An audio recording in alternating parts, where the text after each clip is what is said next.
The X-Zone radio and TV show is largely an opinion talk show. All opinions, comments, or statements of fact expressed by Rob McConnell's guests are strictly their own and are not to be construed as those of the X-Zone radio and TV show or in any manner endorsed by Rob McConnell, Relmar McConnell Media Company, Talkstar Radio Network, its affiliated stations, or employees.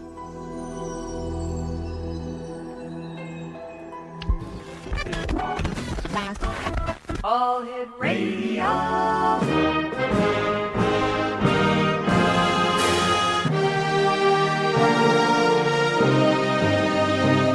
Welcome to the X Zone, a place where fact is fiction and fiction is reality.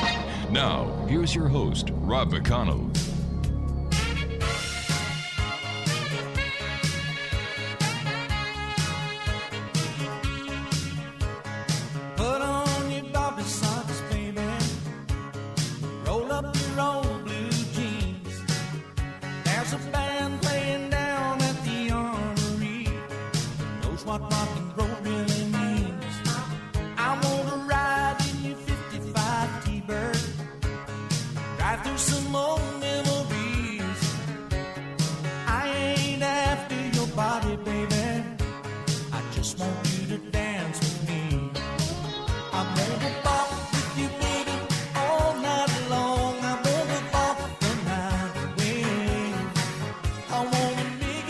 And welcome back to the X Zone, everyone. My name is Rob McConnell, coming to you from the studios of Relmar McConnell Media Company in Hamilton, Ontario, Canada. Worldwide toll-free, 1-800-610-7035. Email xzone@xzoneradiotv.com. On MSN Messenger, xzoneradiotv at hotmail.com. And our website, www.xzoneradiotv.com. Exonation, if you'd like to be part of the solution, help us squash out human trafficking and human slavery, please visit www.mdsrc.org. That's Modern Day Slavery Reporting Center, and their website is www.mdsrc.org. My guest this hour is LEA TESORO. We're going to be talking about virtual reality, but not just virtual reality. We're going to be talking about virtual sex. Is it cheating? Well, as we all know, the internet is changing how we look at relationships and divorce. Lawyers say that Facebook is today's primary source of evidence for divorce proceedings. But what about the folks who live an alternative life? I mean, in virtual reality. If the sex is virtual, is it really cheating? Well, joining me this hour is LEA TESORO, who worked in the software industry for nearly 15 years prior to getting her MBA. In August 2006, she stumbled into Second Life and has since immersed herself in virtual reality as a techie, an artist, an entrepreneur, a friend, and a lover. Her book, Love Like Dim Sum, Real-World Lessons Learned from Relearned and Relearned in a Virtual World, is her first book. And joining me now is LEA. And LEA, welcome to the X Zone. Hi, Rob. Thank you. Virtual sex in virtual reality. Is this... Explain it to me. Virtual sex, if you would imagine it, is actually you have your avatar and your lover's avatar, and they're performing these actions inside the virtual world, and at the same time you are talking to each other either by text or by voice. So it's a simulated physical act, but the emotions are still very real. So you say ooh, a voice or text? At the simplest kind of virtual sex, yes, but the more sophisticated lovers actually do much more than that. They do more like what role players do, where they describe what they're doing or what they're feeling or how they're reacting to what their lovers are doing. How dangerous is virtual sex in the real life? Like, is it hard for a person to separate their virtual life from their real life? And where do they spend most of their time, in their virtual life or in their real life? It depends on the person. Some people spend more time in virtual reality. They spend most of their free time in virtual reality.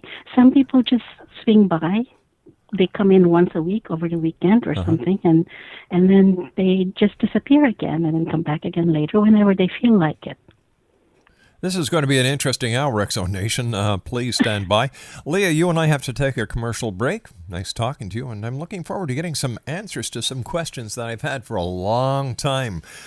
Virtual reality sex, X-Zone Nation, in your opinion, is it cheating? 1-800-610-7035. Email xzone@xzoneradiotv.com. My guest this hour is Leah TESORO, and she is the author of Love Like Dim Sum.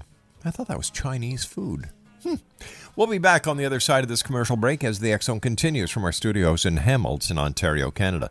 Don't forget, help us stamp out, alleviate human slavery and human trafficking. www.mdsrc.org. My name's Rob McConnell. This is the X-Zone, a place where people dare to believe and dare to be heard, Monday through Friday from 10 p.m. Eastern until 2 a.m. Eastern.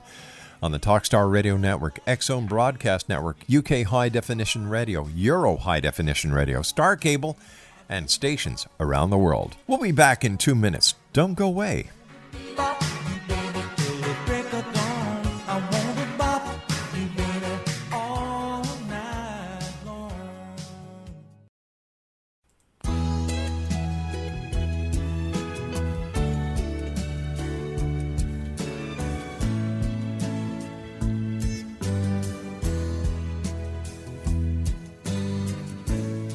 Mon amour, je suis ta maîtresse.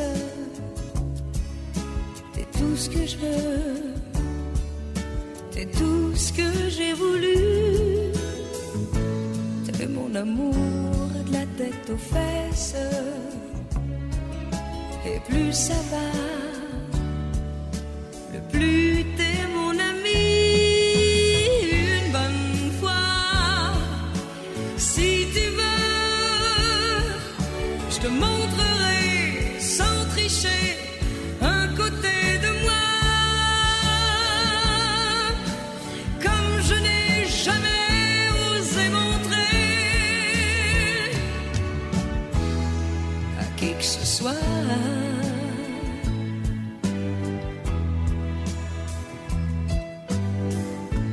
T'es mon amour, t'es ma maîtresse. Tout ce que je peux. Welcome back, everyone. We're talking about virtual reality this hour here in the X-Zone. The question is, virtual reality sex, is it cheating? And our guest is Leah TESORO, and she's the author of Love Like Dim Sum. Real-world lessons learned and relearned in a virtual world is her first book. And if you'd like more information, we have her website here at www.lovelikedipsum.com. That's lovelikedipsum.com.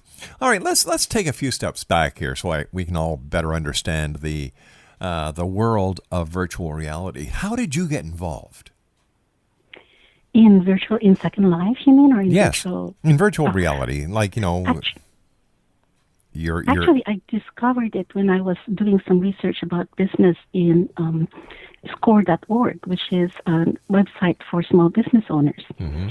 And I saw this little teasers at the bottom that says SL, whatever, this and that. And so I was curious what it was. I Googled it and I found Second Life. Mm-hmm. And because I was very interested in virtual reality in the beginning, like The Sims Online, which I've heard about long before that, I figured I'd give it a try. So I went in and I tried it, and I've been hooked since. What is it about virtual reality that hooks people? It's the immersiveness of it. When we're chatting, for example, in Facebook or in Twitter or in any IM like Yahoo, we're only seeing words. So we're kind of disconnected from the people that we're chatting with. But in a virtual reality world, you see a representation of that person as a human or whatever, as a character perhaps. And somehow when we project ourselves into our avatars and they project themselves into their avatars, we feel as though they are right next to us.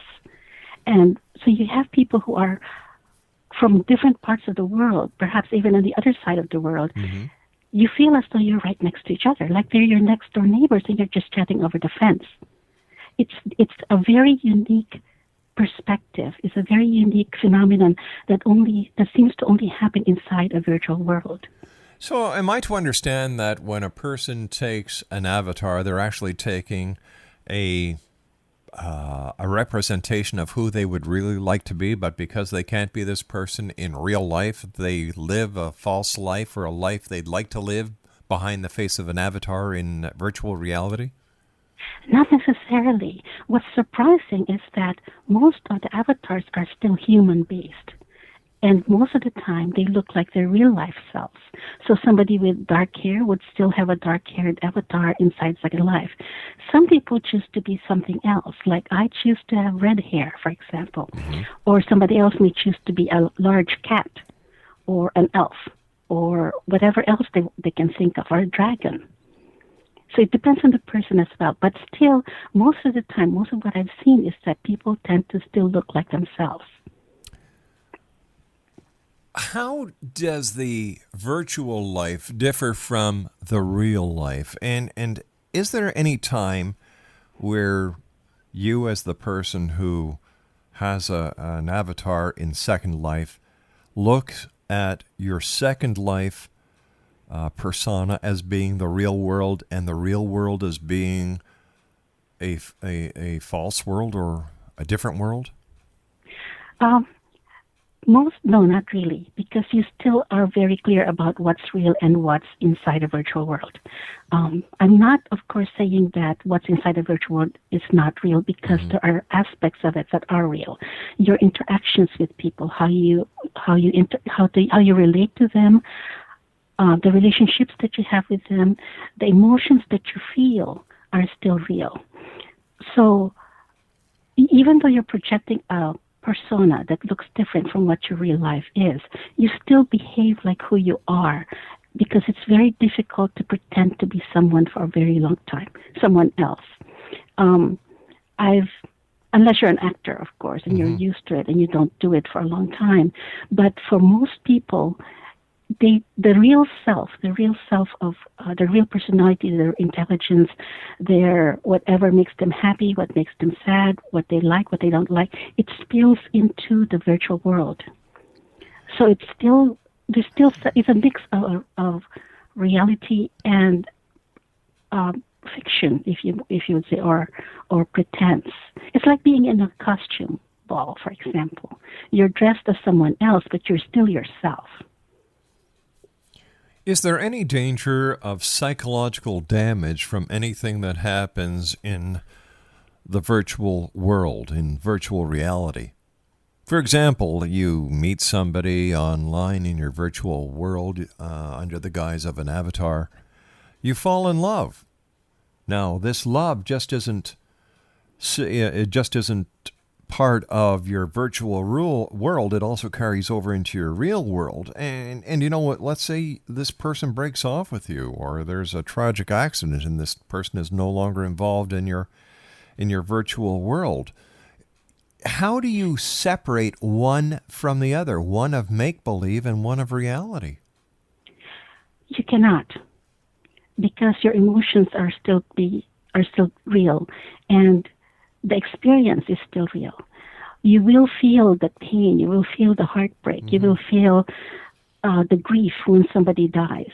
And there are people who have been in Second Life and they have passed away in real life. And people grieve for them, people miss them. It's just like, if you think about it as just another way of interacting with somebody, like email or the phone or the web, you're still interacting with real people. The only difference is that the method of interaction, the media of interaction, is different. So the relationships that you create inside a virtual world will affect you in real life. I'm just wondering why a person would enter a world of virtual reality instead of trying to maintain and to go forward in the real world. What's the advantage? They're not mutually exclusive. What do you mean? For example, you have a life at work, and you have that relationships with people. You have the things that you do in your work. At the same time, you would also have a life out with your friends, for like your golfing buddies. Right. These are separate, but they're not entirely mutually exclusive. So it's the same with the virtual world. If you think of a virtual world as just another place that you go to meet friends, then it makes better sense. You're able to more integrate it into your real life, your regular life. But why would, I'm having a bit of a problem understanding why someone would want to go into a virtual world unless they have problems in the real world. But it opens up opportunities. How? See, in real life, you don't travel very often. You travel maybe once a year for a week. You go somewhere else, then you meet people over there, and then you come back and you're back to your regular life. In a virtual world, it expands your possibilities of meeting so many people from all over the world, from different countries, from different cultures, and that expands your world. When I meet people who are from a different country, for example, and I get to know them and I learn about their culture, it feels more real to me. Their country now isn't just a dot on the map. It's a place that I feel connected to because I know somebody intimately from that country. Now, if you think about it, would you support a war against that country when you know somebody personally there?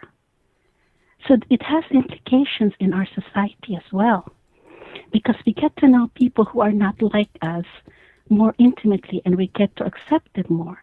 So it increases our tolerance for diversity at the same time.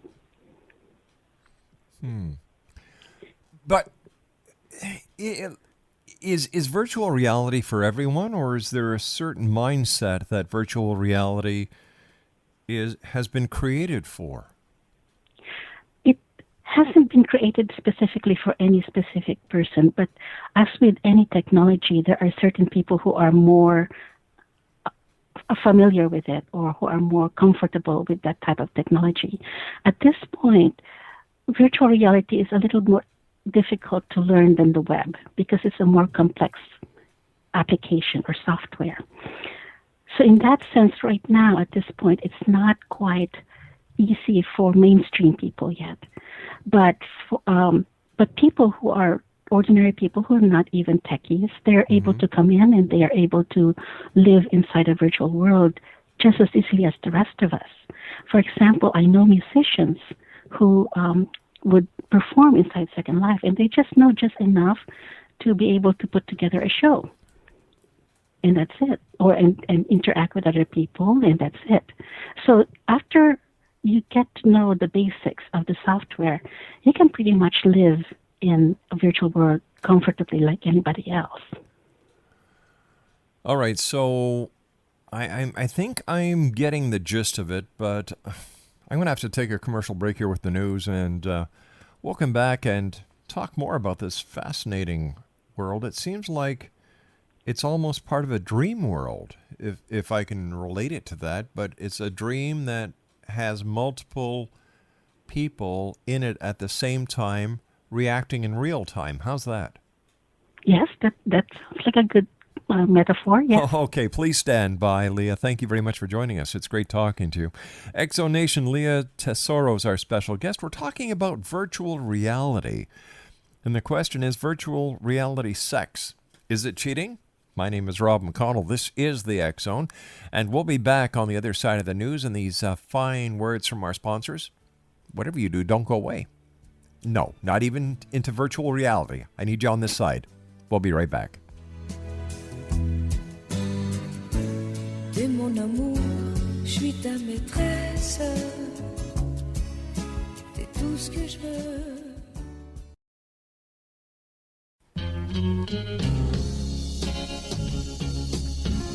You're listening to the X Zone Radio Show, live and around the world on the Talkstar Radio Network, X Zone Broadcast Network, UK High Definition Radio, Euro High Definition Radio, and Star Cable. Our toll-free telephone number worldwide is 1-800-610-7035. Our email address, xzone@xzoneradiotv.com. On MSN Messenger, xzoneradiotv@hotmail.com, and our website, www.xzoneradiotv.com.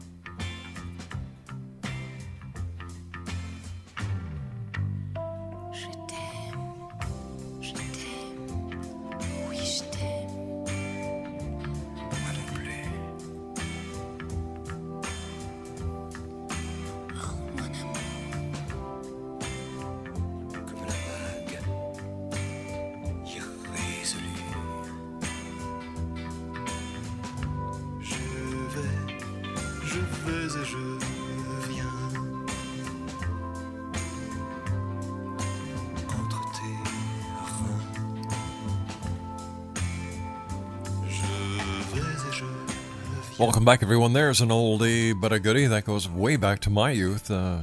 Two good old French Canadians singing Je t'aime moi non plus. That's Jane Birkin and Serge Gainsbourg. That used to be a pretty hot song, and I imagine that there's pretty hot songs that people use when they're in their virtual life. And I have to tell you, Lowell, I have to ask you this, and what's it like having virtual sex? I've never talked to anybody who's had virtual sex before. It can be intense. It depends. What I found is that when people use voice as opposed to text, it's less distracting, and you can get the nuances from a person's voice. It can be very, very arousing when you hear somebody's breathing. I mean, this is like phone sex at the same time. Let me ask you something here at this point. Yes. Mom and Dad, if you have any children listening to the show, cover their ears for a second. How do you gratify yourself? You take care of yourself. Okay. That answered that. At the same time. I see. And have you ever had the opportunity of meeting any of the people that you've had virtual sex with in real life? Actually, yes. Not very many, but just a couple. And this brings me to my next question. Was it better in virtual reality or was it better in real life? Of course it's better in real life because you don't have to type. So your hands are free. But well, sometimes your hands are free.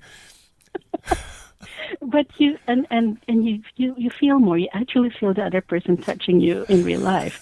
But in virtual reality, it requires a lot of imagination to actually get this, to get the same effect. So it's not really the same as in real life. But when you're that far away and you want to express your emotions for each other, for example, then it's a compromise. It's a good way to do it without spending thousands of dollars traveling back and forth.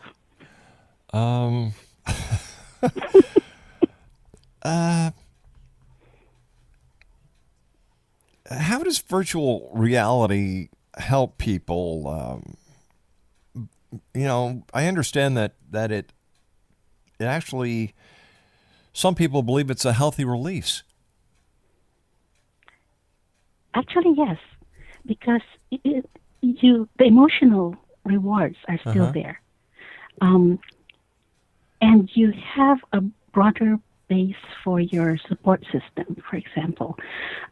If your primary relationship in real life isn't providing everything that you need emotionally, intellectually, or socially, you can go, instead of ruining that relationship, you can go into a virtual world and get it there, get the reward, the emotional needs met inside a virtual world. But you have to be careful to preserve the one you have in real life.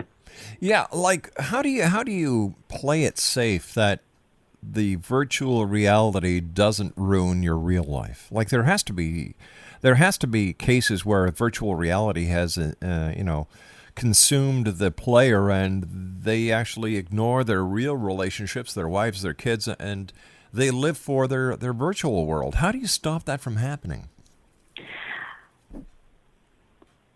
The first thing, if you're the one who has a relationship in real life, the first thing that you do is you define your boundaries with whoever you're with in virtual reality. You tell them, okay, I am married, or I have this relationship that is committed. I don't want this relationship, this virtual relationship, to come out into real life. And most people are fine with that because they're doing the same thing. Mm-hmm.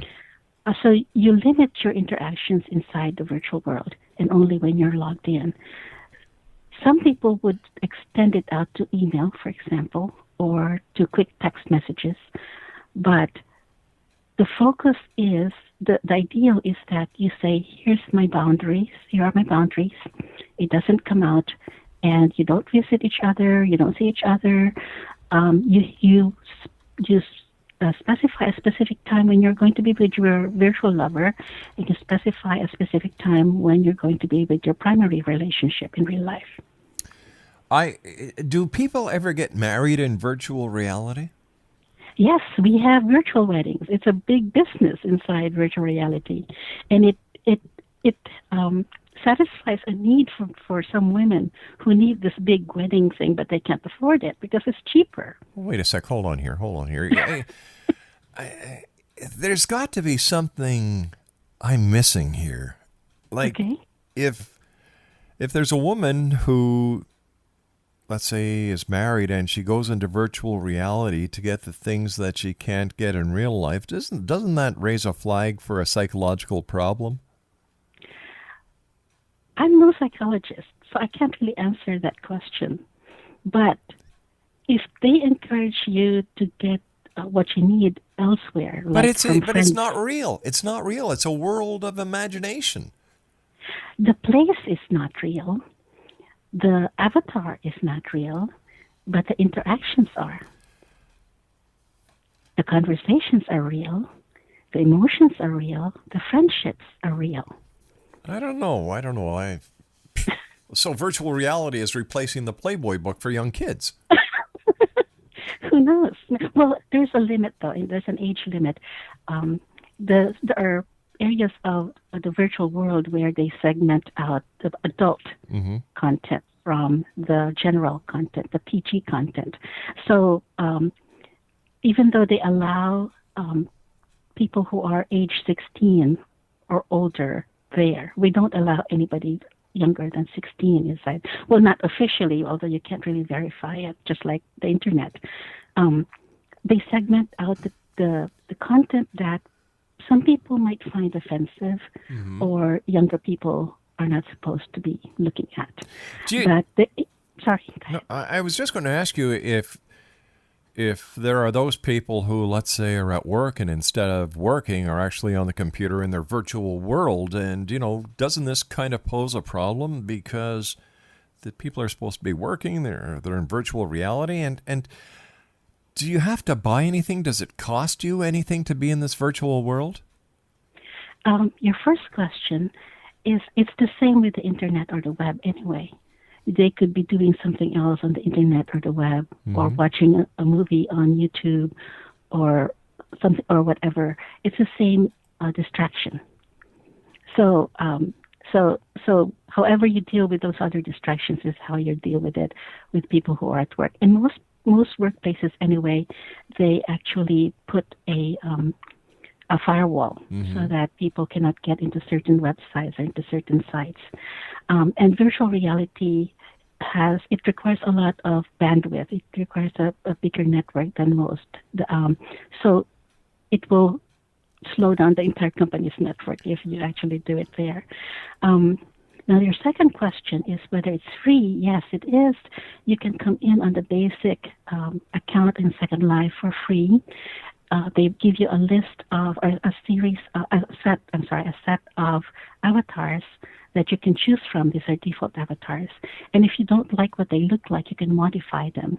And there's also this big activity, this big thing inside the virtual world where you can go and hunt for freebies from designers, where they would give away some freebies just to invite people into their stores to take a look at their stores.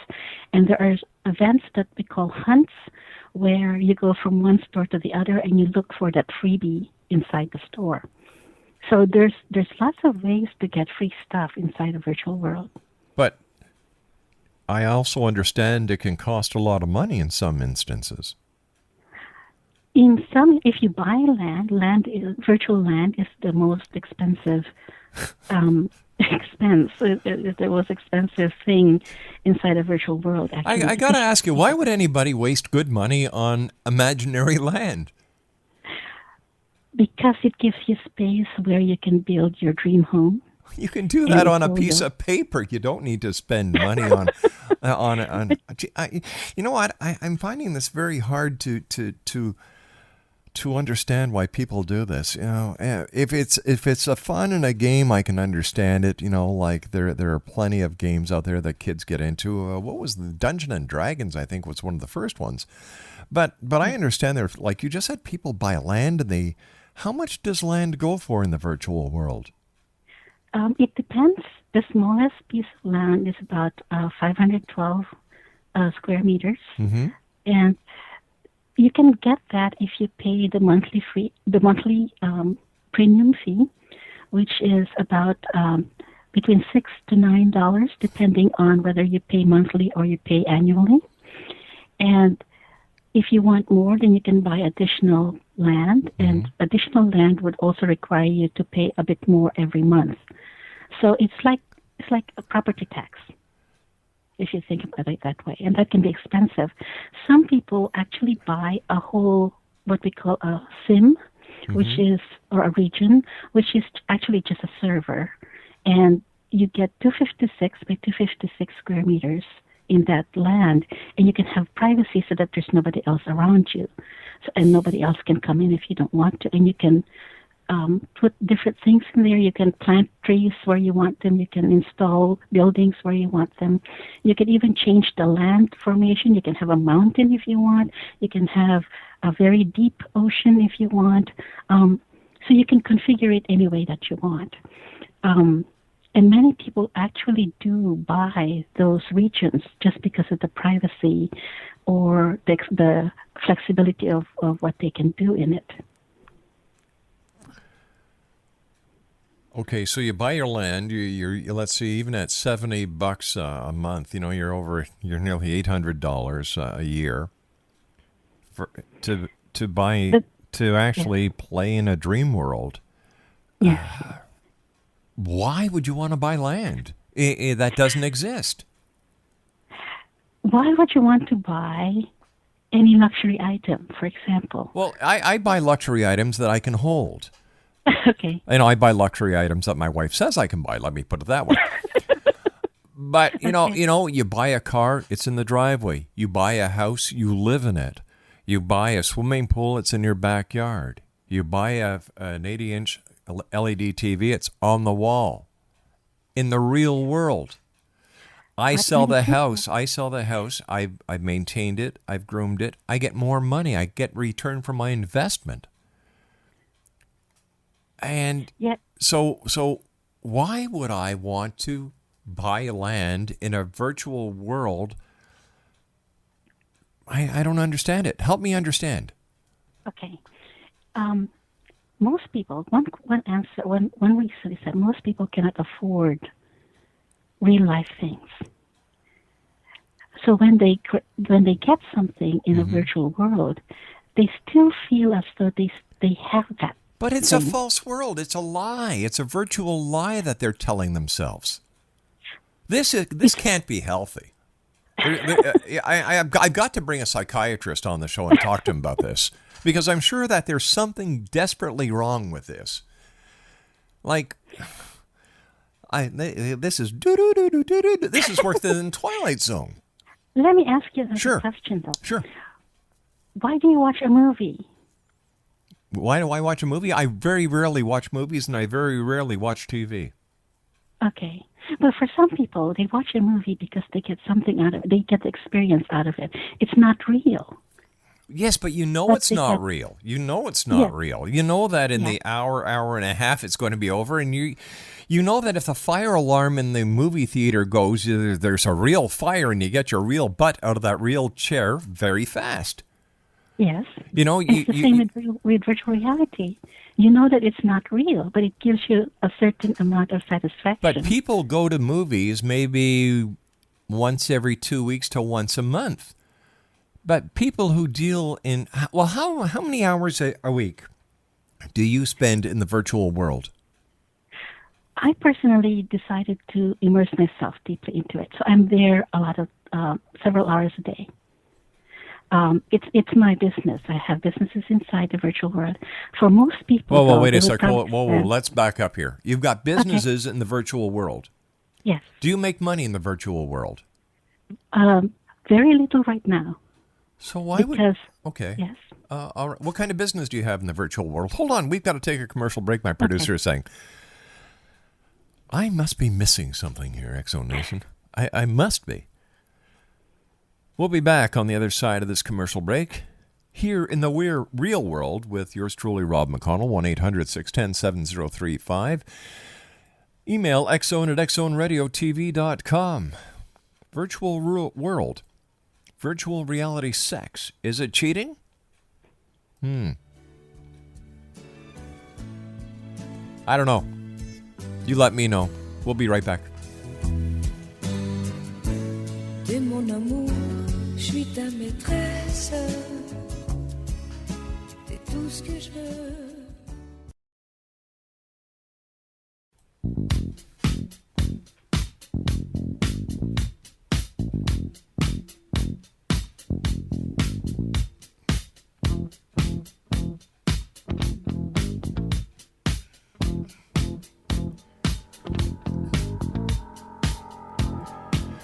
I just had a great idea. Maybe we should get all the leaders of the wacko worlds into virtual reality. That way they can blow up virtual buildings. They can fight virtual wars. And, virtual criminals. Wow. Let's put a positive spin on this. Let's put all the negativity in the world today into the virtual world and make our real world a better place to live. Our special guest this hour is LEA TESORO. Her website is Love Like Dim Sum, and her website is www.lovelikedimsum.com. You say you do business in the virtual world. What kind of businesses do you have? The first business that I created was to create tales to make humans into mermaids and mermen. Whoa, hold on here. Pills to make men and women into mermen and mermaids. Yes. How's business? Very slow lately. Yeah, kind of fishy, huh? The real world economy affects us inside the virtual world as well. Let me ask you something. Why would anybody want to become a merman or a mermaid? For role play, for example, or if it's something that they fantasized about when they were children, or when they watched The Little Mermaid and they want to see what it's like, to pretend to be one. Uh-huh. Or they just love the way that it looks, for example. And what other kind of businesses do you have? You said you had a few businesses. I create some scripts and some gadgets as well. I created a toy, not really a toy, but a game, a 3D version of tic-tac-toe, which has 4x4x4 grid. Little things, little gadgets that people can use inside Second Life. Most of the people who come into Second Life, they are usually not real-world artists, but normal people who learn how to use the tools to create things that you wear. They sell skins. They sell hair, which is a little bit strange when you first come in. Morbid, yeah. It's a little morbid. Pardon? I said it's a little morbid. Yes, a little bit, but you buy a lot. You can buy a lot of the pieces that become your avatar.